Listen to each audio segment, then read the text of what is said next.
देखिएगा, अगर स्थापत्य कला की बात करिएगा,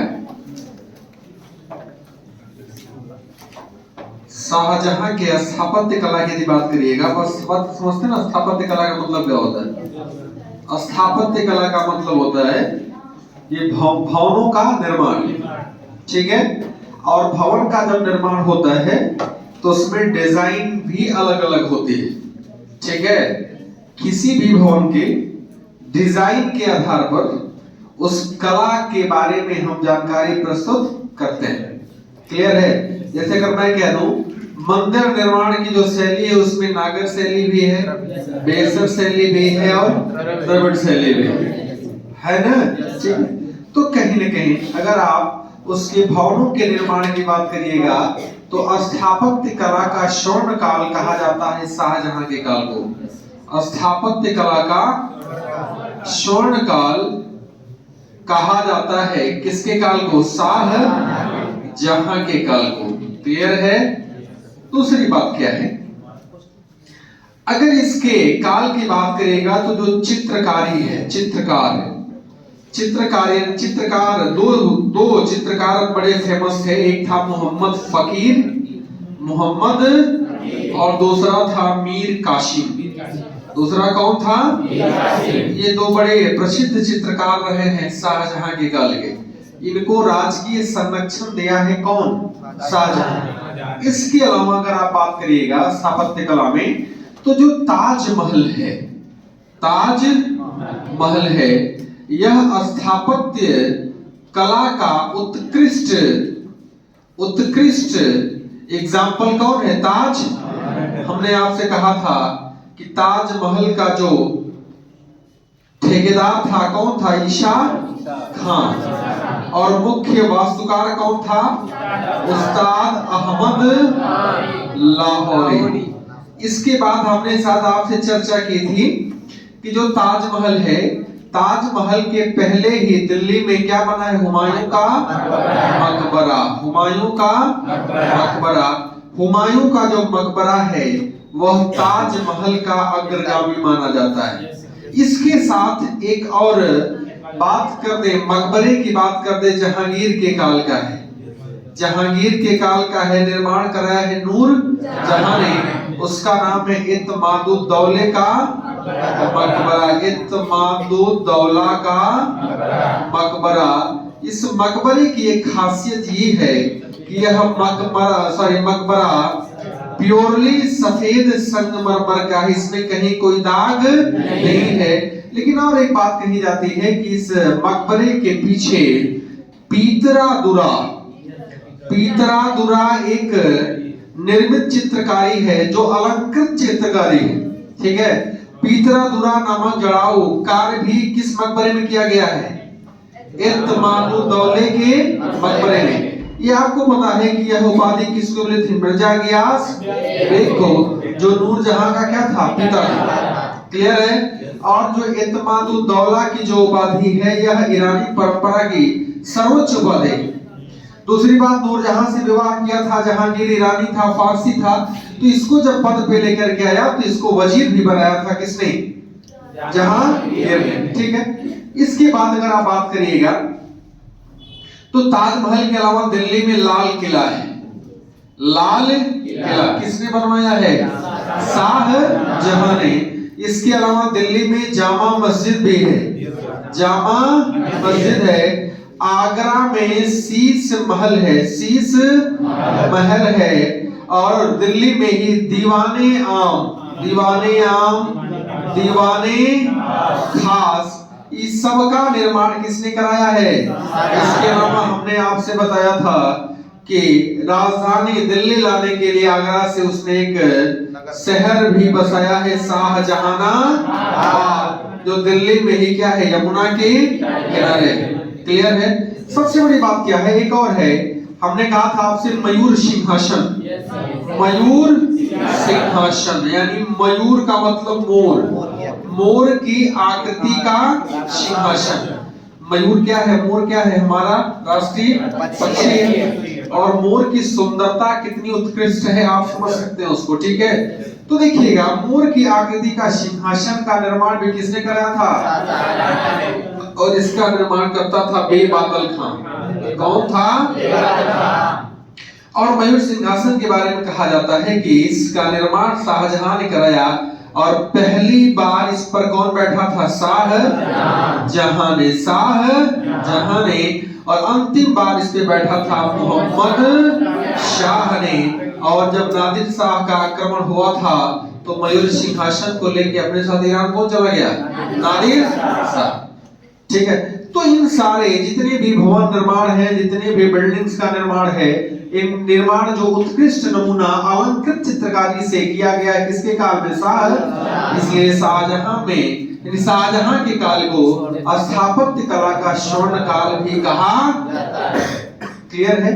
ये हो गया। इसके अलावा अगर आप शाहजहां के धार्मिक नीति की चर्चा करेंगे, ठीक है, उसकी धार्मिक नीति कैसे थी, उसने शिक्षा और साहित्य पे कौन कौन सा काम किया है, किसको संरक्षण दिया है, किसको कौन सी उपाधि दी है, ये सब सारी चीजें हम लोगों की बची थी, इसको हम लोग क्या कर लेंगे? आज पढ़ लेंगे। ठीक है, तो अगला है धार्मिक नीति। ठीक है, शाहजहां की धार्मिक नीति। शाहजहां की धार्मिक नीति। देखिएगा, शाहजहां से पहले कौन था? अकबर था, सॉरी जहांगीर था। जहांगीर से पहले अकबर, अकबर से पहले हुमायूं, हुमायूं से पहले बाबर, हुमायूं से पहले, लेकिन सबसे अधिक उदार कौन था? अकबर था। अकबर के बाद उसका अगला पुत्र सलीम है, ये भी थोड़ा उदार था। लेकिन शाहजहां की अगर बात किया जाए तो शाहजहां अपने शासन के प्रथम चरण में यानी कहा गया पूर्वार्ध, यह अनुदार था। क्या था? अनुदार। अनुदार का मतलब उदार नहीं था, धार्मिक रूप से सहिष्णु नहीं था और सहिष्णु था, लेकिन अपने शासन के पूर्वार्ध में, सॉरी उत्तरार्ध में यानी मरने के जब करीब आया तब वह क्या बन गया? सहिष्णु बन गया। एग्जाम्पल देखिएगा कैसे हुआ। ऐसे इसने जब गद्दी पर बैठा तो इसने आदेश दिया कि जहांगीर के काल में जितने भी मंदिरों का निर्माण कराया गया है वह अवैध है और उसे क्या कर दिया जाए? तोड़ दिया जाए। और बनारस में लगभग 76 हिंदू मंदिरों को तोड़ने का निर्णय दिया था। साथ लगभग 76 मंदिरों को कहां तोड़ा गया है? बनारस में, जो जहांगीर के काल में निर्मित किए गए थे। एक बात और है, हमने आपसे कहा था कि ओरछा का जो शासक था वीर सिंह बुंदेला, वीर सिंह बुंदेला ने भी ओरछा में एक मंदिर का निर्माण कराया था, क्योंकि ये जहांगीर के बड़ा करीब था।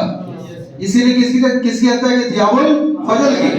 और जहांगीर के काल में ओरछा में एक हिंदू मंदिर का निर्माण किसने करा था? वीर सिंह बुंदेला ने। उसको भी तोड़ने का आदेश किसने दिया था? किसने दिया था? इसने माथे पर तिलक, हालांकि औरंगजेब ने इसको पूर्णतः रोक दिया था, लेकिन माथे पर तिलक लगाना, राजपूतों को लगाने पर प्रतिबंध कौन लगाया था? शाहजहां ने। लेकिन आगे चल करके इसे क्या कर दिया? इसे छूट दे दिया गया। क्या दे दिया गया? नहीं, आप तिलक लगा सकते हैं। एक प्रथा था तुलादान प्रथा, जो शासक होते थे उनके जन्मदिन के अवसरों पर उनके बराबर सोने चांदी के सिक्कों से उनको तोड़ा जाता था। हालांकि इसमें प्रतिबंध की बात शाहजहां ने की है, लेकिन पूर्णतः प्रतिबंध लगाया नहीं। फिर कहा गया कि आगे चल करके जब यह सहिष्णु हो जाता है तो सहिष्णु होने के बाद एक जैन जौहरी है जिसका नाम है शांतिदास। क्या नाम है? शांतिदास ने जैनियों के लिए आश्रम बनवाया और उस आश्रम बनवाने के लिए भूमि दान किसने दिया था? शाह। नहीं दिख रहे? पहले कैसा था फिर बाद में कैसा हो रहा है? क्लियर है? देखिएगा, इसने जजिया कर तीर्थ यात्रा कर इस समय लगाया था पहले वाले में, लेकिन बाद में इसने क्या कर दिया? इसको समाप्त कर दिया। हालांकि जजिया कर औरंगजेब ने 1679 ईस्वी में मारवाड़ को विजिट करने के बाद लगाया था। और अंत में जजिया की समाप्ति मोहम्मद शाह 1720 में कर दिया, पूर्णतः समाप्त कर दिया। और जजिया की बात किया जाए तो जजिया कर को लगाने वाला पहला कौन था? 712 ईस्वी में किसने अटैक किया था सिंध पे? मोहम्मद बिन काशिम। क्लियर है? तो धार्मिक की चर्चा किया जाए तो यह अपने शासन काल के पूर्वार्ध में यह असहिष्णु रहा, अनुदार रहा, लेकिन जैसे जैसे यह अपने शासन के उत्तरार्ध की ओर जा रहा है, यह धीरे धीरे क्या हो रहा है? सहिष्णु हो रहा है।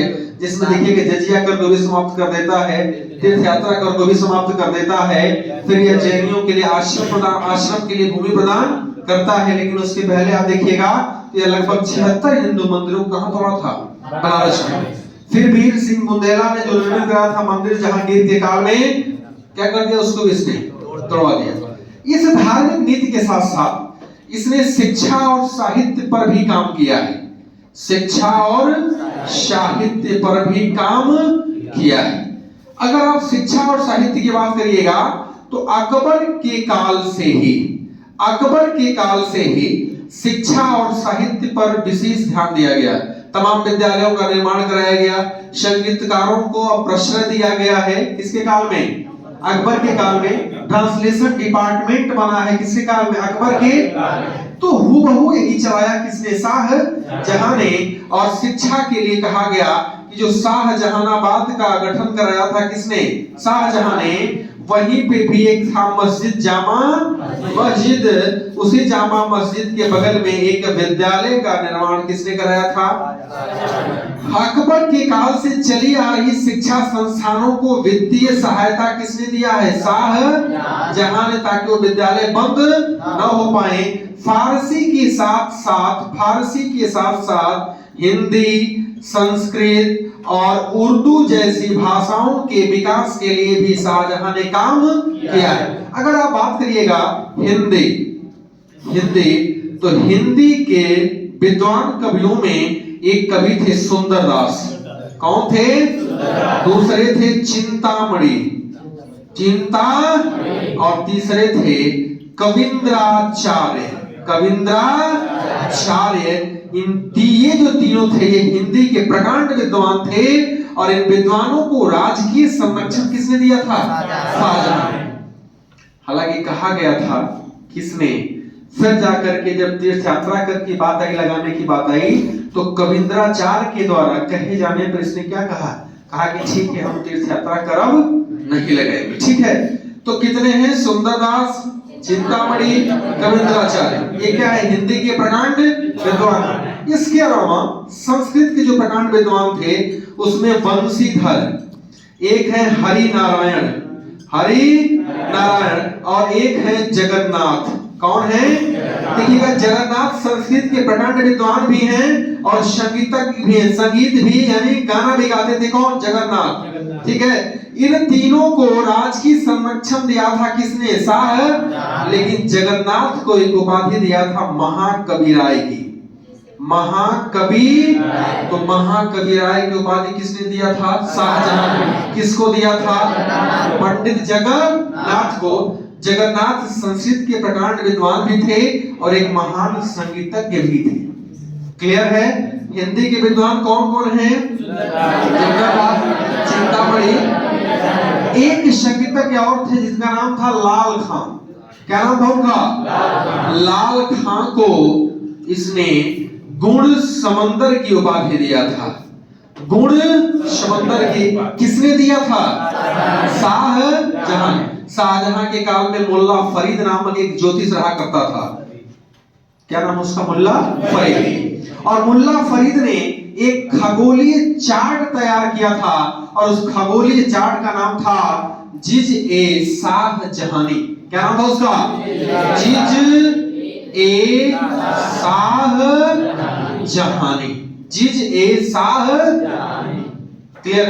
इतिहासकारों ने जब शाहजहां के काल का अध्ययन किया है और अध्ययन करने के बाद जब वर्णन किया है तो उसने ये तो कहा है कि स्थापत्य कला का स्वर्ण काल शाहजहां का काल है। लेकिन पूरे मुगल इतिहास की बात अगर किया जाए तो अगर संपूर्ण दृष्टि से, चाहे कला हो, चाहे विज्ञान हो, चाहे ज्योतिष हो, चाहे शिक्षा हो, चाहे साहित्य हो, चाहे संगीत हो, चाहे स्थापत्य हो, हर जितने भी शासक हुए हैं उन शासकों में शाहजहां के काल में इन सभी क्षेत्रों में उत्कृष्ट विकास हुआ है। इसलिए इतिहासकारों ने लिखा है कि मुगल इतिहास का स्वर्णकाल किसके काल में आता है? शाहजहां के काल को मुगल इतिहास का स्वर्णकाल कहा जाता है। शाहजहां तो खत्म हो गया, आपको बता ही दिया हम। इसके बाद कौन है? औरंगजेब। ये बातें हमारे कल की छोटे दिन में आप आज देख लीजिए, ठीक है? तो कंप्लीट हो जाएगा। आ रहा समझ में? ठीक है।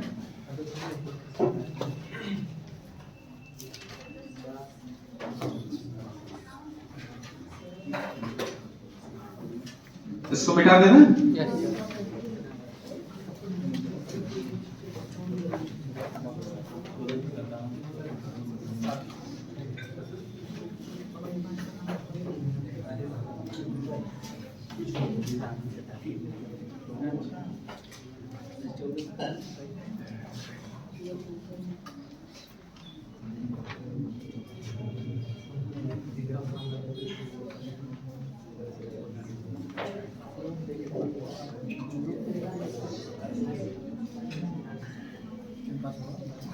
अगला हमारा शासक है औरंगजेब, ठीक है? औरंगजेब औरंगजेब 1658 से लेकर के 1707, ठीक है? अगला और अंतिम कौन है? औरंगजेब, ठीक है? देखिएगा, हमने आपसे बताया था कि शाहजहां के 4 पुत्र थे। कितने पुत्र थे? 4। और 4 पुत्र में एक पुत्र कौन था? औरंगजेब था। क्लियर है? 3 पुत्रियों में जहां आरा, रोशन आरा और गौहर आरा। शाहजहां की जो मुमताज महल बीवी थी उससे कुल 14 पुत्र पैदा हुए थे, 14 बच्चे पैदा हुए थे। इसमें 7 तो पहले ही मर गए थे, 7 बचे थे जिसमें 4 पुत्र और 3 पुत्र। क्लियर है?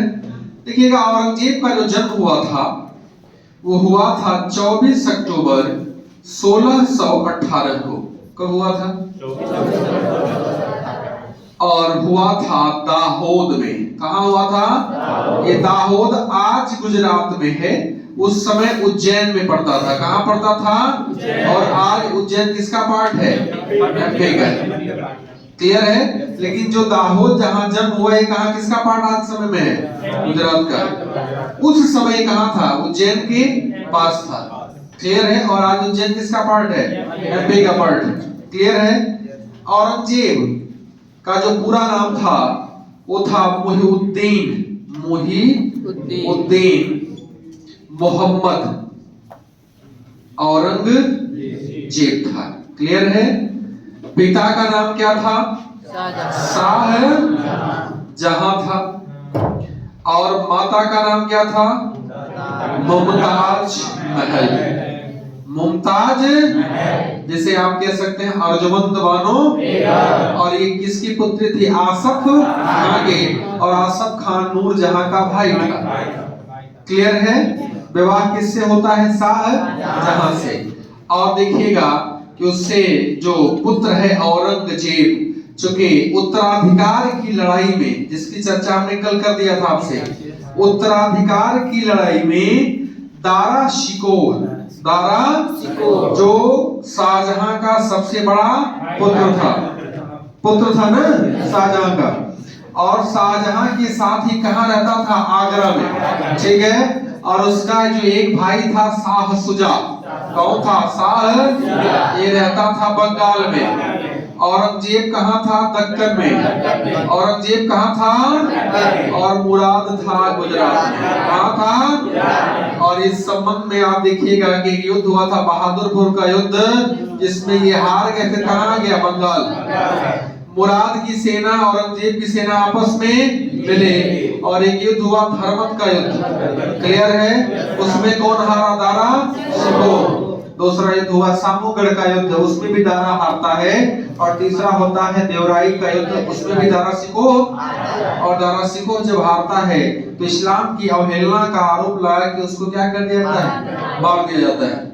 और मारने के बाद उसको हुमायूं के मकबरे के बगल में ही गड़वा दिया जाता है। किसको? दारा शिकोह। तो देखिएगा, अगर आप बात करिएगा औरंगजेब की, ठीक है, तो औरंगजेब उत्तराधिकार की लड़ाई में कौन विजयी हुआ? औरंगजेब। और उत्तराधिकार की लड़ाई में औरंगजेब का साथ दे रही थी इसकी बहन थी रोशन आरा। कौन थी? रोशन आरा। और इस लड़ाई में जो अंतिम युद्ध था देवराई का युद्ध, ये अजमेर के पास था देवराई का, और इसमें कौन विजय हुआ? औरंगजेब। एक जो विजय हुआ था सामूगढ़ में, कब हुआ था? सामूगढ़। और दूसरा विजय कब हुआ? देवराई का। तो जब सामूगढ़ का जब विजय किया इसने, तो पहुंच गया आगरा। कहां पहुंचा? और जुलाई 1658 में पहली बार इसका क्या होता है? आगरा में राज्याभिषेक किसका होता है? औरंगजेब। लेकिन आप देखिएगा कि मार्च 1659 में कौन सा युद्ध करता है? देवराई का। और जब ये युद्ध करता है, चूंकि ये राजस्थान अजमेर के पास था, इसके बाद यह दिल्ली आता है। कहां आता है? दिल्ली आता है। और दिल्ली में जो शाहजहां द्वारा निर्मित महल था, उस महल में जून 1659 को दोबारा इसका क्या होता है? राज्याभिषेक। अब तक के जितने मुगल शासकों को आपने पढ़ा है, उसमें 2 बार राज्याभिषेक कराने वाला कौन व्यक्ति है? औरंगजेब। पहली बार सामूगढ़ युद्ध में विजय होने के बाद आगरा में, दूसरी बार देवराई के युद्ध में विजय होने के बाद दिल्ली। एक है जुलाई 1658 में और दूसरा है जून 1659। क्लियर है? अब राज्याभिषेक हो गया ना? राज्याभिषेक होने के बाद बड़ा लंबा नाम इसका है, अबुल मुजफ्फर मुहिउद्दीन मोहम्मद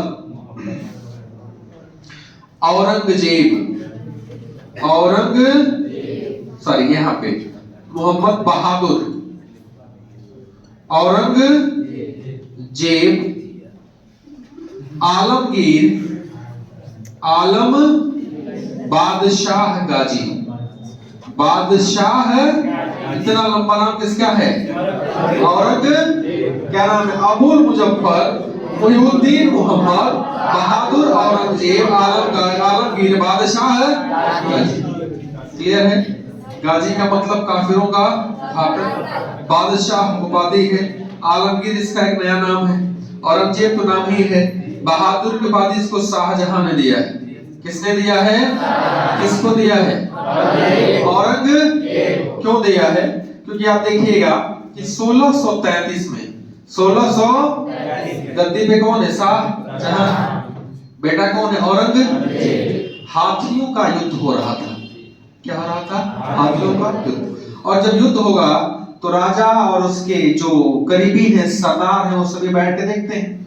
उसमें 2 हाथी थे, एक का नाम था सुधाकर और दूसरे का नाम था सुंदर। एक का नाम क्या था? सुधाकर, और दूसरे का नाम क्या था? ये हाथियों का क्या कोई है क्या? सुंदर। चलिए, अपने आप को हाथी मत समझिएगा। सुंदर हाथी नहीं हो सकता, लेकिन हाथी का नाम सुंदर। एक हाथी का नाम सुधाकर और दूसरे का नाम सुंदर। इसमें क्या हुआ कि जो सुधाकर नाम की हाथी थी, ये क्या हुई? पगला गई, उत्तेजित हो गई। और जब उत्तेजित हो गई तो वह भीड़ की ओर जाने लगी। अब देखिएगा, यहीं से तय हुआ औरंगजेब का राज्याभिषेक। कैसे तय हुआ? यहाँ पे दारा शिकोह भी बैठा हुआ है। कौन है? औरंगजेब भी है। दारा शिकोह सबसे बड़ा पुत्र था ना। लोग कहते थे कि उत्तराधिकारी ही होगा, लेकिन जब वो हाथी पागल हो गए और जब भीड़ की ओर जाने लगे तो दारा शिकोह चुपचाप देखता रहा। लेकिन औरंगजेब उठा और उसने उठने के बाद भाले से प्रहार करके क्या किया? इस हाथी को कंट्रोल किया। किसने? औरंगजेब। और इसी समय इसको एक उपाधि किसने दिया है? किसने दिया है? शाह। तो नाम क्या हो गया पूरा? अबुल मुजफ्फर मुहिउद्दीन मोहम्मद बहादुर औरंगजेब आलमगीर बादशाह। जिसका नाम इतना लंबा हो जाए, आज लोग क्या सोचेंगे, आजकल नाम बड़ा छोटा। सोचिएगा इतने बड़े नाम से अगर आप मोबाइल में नंबर सेव करना हो जाएगा, हो जाएगा। तो क्या सेव करिएगा आप लोग? इस गाजी से आप समझ जाएंगे कौन है औरंगजेब। ठीक है, गद्दी पर बैठेगा औरंगजेब। ठीक है, अब देखिएगा कहा गया कि औरंगजेब के 5 पुत्र थे। कितने पुत्र थे? 5 पुत्र थे। हालांकि इसका जो करीबी बेगम थी उसका नाम था दिलरास बानो बेगम। क्या नाम था उसका? हालांकि इसके अन्य बेगमों में एक बेगम है नवाब बाई। कौन बेगम है? और एक बेगम है उदयपुरी महल। क्या नाम उसका है? उदयपुरी। देखिएगा औरंगजेब के कितने पुत्र थे? 5। एक पुत्र का नाम है मोहम्मद सुल्तान। क्या नाम है? दूसरे का नाम है मोहम्मद अकबर। मोहम्मद अकबर। तीसरे का नाम है मुअज्जम। चौथे का नाम है आजम, मोहम्मद आजम। और 5वें का नाम है काम बख्श। क्या नाम है? काम बख्श। देखिएगा जो मुअज्जम इसका सबसे बड़ा लड़का था। किसका? औरंगजेब। और ये पैदा हुआ था नवाब बाई के गर्भ से। नवाब बाई के। दिलरास बानो बेगम के गर्भ से पैदा हुआ था आजम। कौन पैदा हुआ था? दिलरास बानो बेगम के गर्भ से कौन था पैदा? आजम। और कामबख्श इसका सबसे छोटा लड़का था और ये पैदा हुआ था उदयपुरी महल नामक रानी से। क्लियर है? ये जो 2 बच्चे हैं इनके मां के नाम के बारे में चर्चा कोई है नहीं। हालांकि कहा गया कि मोहम्मद सुल्तान और मोहम्मद अकबर की मृत्यु औरंगजेब के काल में ही हो जाती है। औरंगजेब जब जिंदा था तो उसके काल में किसकी मृत्यु हो गई थी? मोहम्मद सुल्तान और मोहम्मद। बाकी ये 3 पुत्र बचे थे और 3 पुत्रों में सबसे बड़ा कौन था? मुअज्जम। और यही आप देखिएगा कि औरंगजेब के मरने के बाद यही बनता है ना मुअज्जम। हालांकि बड़ा वृद्ध होता है, 1712 में इसकी भी क्या हो जाती है? मृत्यु हो जाती है। किसकी? मुअज्जम। क्लियर है? अब देखिएगा कि इधर जब गद्दी पर बैठता है तो इसके समक्ष कुछ प्रारंभिक कठिनाइयां दिखती हैं। किसके समक्ष? औरंगजेब। कठिनाइयां क्या है? पहला कठिनाई तो ये है कि उत्तराधिकार के युद्ध ने अर्थव्यवस्था को क्या कर दिया था? अर्थव्यवस्था को डमाडोल कर दिया था। क्लियर है? दूसरी बात क्या है? इसके राज्य में गृह युद्ध जैसा माहौल था, क्योंकि अभी भाइयों में क्या हुआ था? युद्ध हुआ था। इन सारी समस्याओं को दूर करने का प्रयास कौन कर रहा है? औरंगजेब, ताकि जनता सुव्यवस्थित रूप से शासक को स्वीकार कर सके। कर सके। तो सबसे पहला काम इसने क्या किया? इसने कहा कि देखिएगा टैक्स जो पहले से लगा हुआ है, एक टैक्स है परिवहन पर कर, किस पर है? और दूसरा टैक्स है चुंगी। एक तो माल पे है, दूसरा पास पे है। और तीसरा कहा कि इनके अलावा भी एक टैक्स है अवाब। कहा कि इन सबको क्या कर दो? खत्म कर दो। किसने खत्म किया है? औरंगजेब। इसके अलावा इसने कहा है कि कुछ ऐसे रीति रिवाज हैं जिनसे हमारे इस्लाम को खतरा है, इसे भी क्या करो? बैन करो। तो इसने कहा कि भांग की खेती अब नहीं करनी है। क्या किया? भांग की खेती पर क्या लगा दिया? प्रतिबंध। इसने मदिरा, जुआ, उस पर भी क्या लगा दिया? इसने कहा नवरोज त्योहार नहीं मनाना है। अब झरोखा दर्शन में बादशाह जनता को दर्शन नहीं कराएगा। अब राजपूत माथे पर तिलक नहीं लगाएंगे। क्लियर है? इसने कहा कि दास प्रथा का क्या कर दो? अंत कर दो। और देखो जो वेश्या है, जो वेश्यावृत्ति करती हैं, उनसे कह दो कि या तो विवाह कर ले या देश छोड़ क्या करें? बाहर चले जाएं। इसने कहा कि जो तुलादान प्रथा है, जो जन्मदिन के अवसर पर जो सोने चांदी से शासक को तौला जाता है, इसे भी क्या कर दो? ये सब काम कौन किया? आते ही इसने ये सारे कदम उठाए। किसने? अगर आप औरंगजेब की बात करिएगा तो हमने आपसे कल चर्चा की थी कि औरंगजेब को पहली बार 1636 में दक्कन की सूबेदारी मिल चुकी है। मिली थी इसको 1636 में दक्कन का क्या इसको बना दिया गया था? सूबे। 1644 में इसको हटा दिया गया था। हटाया गया था क्योंकि जब ये जहांआरा से मिलने के लिए आया था, इसे क्या कर दिया? शाहजहां ने दक्कन की सूबेदारी से हटा दिया था। 1645 में इसको कहां भेज दिया गया? गुजरात में। वही 44 के बाद क्लियर है। 1647 से लेकर के 49 इन 2 सालों में इसको मुल्तान और सिंध की सूबेदारी मिली थी और फिर 1652 में इसको क्या बना दिया गया? दक्कन का। तो कहीं न कहीं सूबेदार रहते हुए उसे प्रशासनिक संगठन को कैसे निर्मित करना है सबका पता उसको था। इसलिए जब गद्दी पर आया तो उसने कहा कि पहले टैक्स को समाप्त कर दो।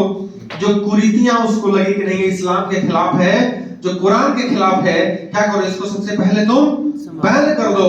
और भांग की खेती, मदिरा, जुआ, वेश्यावृत्ति सब पर क्या कर दिया इसने? बैन लगा दिया। दांत पर क्या लगा दिया इसने? बैन लगा दिया। जो तुलादान प्रथा थी उसमें क्या लगा? इसने बैन लगा दिया।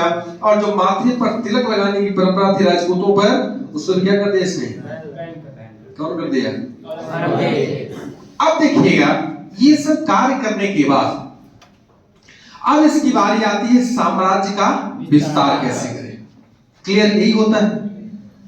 साम्राज्य के विस्तार करने के क्रम में सबसे जो पहला विस्तार करने का प्रयास करता है वह दक्षिण भारत। कौन करता है? दक्षिण भारत। दक्षिण भारत में 3 शासक शासन कर रहे हैं, 3 राजवंश शासन कर रहे हैं। उसमें एक बीजापुर, एक गोलकुंडा और तीसरा मराठा। मराठों का उदय हो चुका है। छत्रपति शिवाजी मराठा राज्य की स्थापना कर चुके हैं। गुरिल्ला युद्ध प्रारंभ हो चुका है। छत्रपति शिवाजी भी अपने यानी महाराष्ट्र से साउथ की ओर जा रहे हैं, ताकि चूंकि उत्तर में जाएंगे तो मुगल से टकराहट होगा, साउथ में आएंगे तो साउथ में जो मुस्लिम स्टेट्स हैं इनके साथ युद्ध करके क्या कर लेंगे? इनको अपने में शामिल कर लेंगे। यदि औरंगजेब को दक्षिण जाना है तो उसको मराठों को नियंत्रित करना पड़ेगा, बीजापुर पर कब्जा करना पड़ेगा, गोलकुंडा पर कब्जा करना पड़ेगा। इसलिए औरंगजेब ने दक्षिण की नीति 1681 ईस्वी में प्रारंभ की। इतिहासकारों ने लिखा है कि 1681 ईस्वी में औरंगजेब अपने पुत्र अकबर के द्वारा किए गए विद्रोह को दबाने के लिए जाता है और दबाने के बाद पुनः उत्तर की ओर नहीं आता है, क्योंकि दक्षिण की नीति या दक्षिण प्रदेशों के जीतने की जो नीति थी औरंगजेब की, इन नीति ने दक्षिण में ही औरंगजेब की कब्रिस्तान बना डाली। एक इतिहासकार ने लिखा है जैसे स्पेन का फोड़ा नेपोलियन को बर्बाद कर दिया, वैसे औरंगजेब की दक्षिण की नीति औरंगजेब को बर्बाद कर दिया। 1681 से लेकर के 1707 तक यानी लगभग अपने जीवन के अंतिम 26 सालों तक यह दक्षिण भारत को विजित करने में कौन उलझा रहा? लेकिन इसे पूर्णतः सफलता नहीं मिली। क्लियर है? उसमें आप देखिएगा कि जो पहला स्टेट था बीजापुर। क्लियर है? बीजापुर में आदिल शाही राजवंश का शासन था और उसका शासक था आदिल शाह। कौन था? आदिल शाह। देखिएगा सबसे पहले इसने बीजापुर को जीतने के लिए अपने मामा शाइस्ता खां और अपने बेटे मुअज्जम को भेजा। किसने? औरंगजेब। लेकिन सबसे बड़ी बात यह है कि ये दोनों वहां असफल रहे। असफल होने के बाद फिर औरंगजेब जय सिंह नामक एक राजपूत और एक अन्य सेनापति को कहां भेजता है? बीजापुर। लेकिन जय सिंह को यह पता था कि पहले हमें मराठों को रोकना है, तब हमें बीजापुर पर अटैक करना है। इसलिए 1665 ईस्वी में आप देखिएगा कि इसने क्या किया? शिवाजी को हराया। किसने? जय सिंह। और हराने के बाद एक संधि किया है, पुरंदर की संधि। वो किसके बीच हुआ है? जय सिंह और शिवाजी के। हालांकि आप देखिएगा कि फिर शिवाजी को औरंगजेब ने बुलाया है। शिवाजी गए फिर आगरा इसके दरबार में और इनके साथ अभद्रता किया गया और इसके बड़े नाराज हुए कौन? शिवाजी। और जब नाराजगी जाहिर किया तो औरंगजेब ने क्या किया? जयपुर भवन में कैद करा दिया। कैद कराने के बाद वहां से कुछ दिन बाद वहां से वो निकल के फिर भाग गए। क्लियर है? अब इधर क्या हुआ कि जब पुरंदर की संधि होती है जय सिंह और शिवाजी के बीच में, तो संधि में कहा गया कि शिवाजी बीजापुर का साथ नहीं देंगे मुगलों के खिलाफ, वो मुगलों का साथ देंगे बीजापुर के खिलाफ। लेकिन जब यह बात आदिल शाह को चला पता कि मराठों को हरा करके जय सिंह और उनकी सेना कहां रहे? बीजा, तो आदिल शाह ने भी क्या किया? अपनी सशस्त्र सेनाओं को तैनात कर रखा और जब युद्ध शुरू हुआ तो शिवाजी मुगलों का साथ छोड़ के कहां भाग गए? बीजापुर। और जब यह लड़ाई होती है तो इस लड़ाई में बीजापुर जीत जाता है और मुगल असफल हो जाते हैं। मुगल क्या हो जाते हैं? हालांकि आगे चल करके फिर 1681-82 में औरंगजेब खुद घेरा डालता है किसका? बीजापुर का। और 1686 में जाकर के बीजापुर को मुगल साम्राज्य में कौन मिलाता है? औरंगजेब। क्लियर है? आप देखिएगा कि औरंगजेब की जो पॉलिसीज रही है वह बीजापुर, गोलकुंडा, मराठा, राजपूत, सिख, पुर्तगाली, अंग्रेज, क्योंकि आप इस समय देखिए कि पुर्तगालियों का वर्चस्व है, अंग्रेज भी भारत आ चुके हैं, डच और फ्रांसीसी भी लाइन में है, हुगली में अत्याचार बढ़ रहा है। अभी आपने देखा था कि शाहजहां ने पुर्तगालियों को वहां से भगा दिया था। ठीक है? तो विदेशी शक्तियां भी अब क्या कर रही है? भारत में धीरे धीरे अपना पैर जमा रहे हैं और अधिकतर विदेशी शक्तियां दक्षिण भारत में ही थे। इसलिए औरंगजेब ये मानता था कि जो दक्षिण के बीजापुर, गोलकुंडा और मराठा ये विदेशी शक्तियों से निपटने के लायक नहीं है, इनके पास उतना बल नहीं है।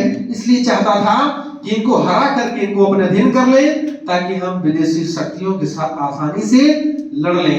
ये किसकी सोच थी? औरंगजेब की। क्लियर है? कुछ बातें लिख लीजिए, कुछ बातें कल बताएंगे तो लिखा देंगे आप। ठीक है?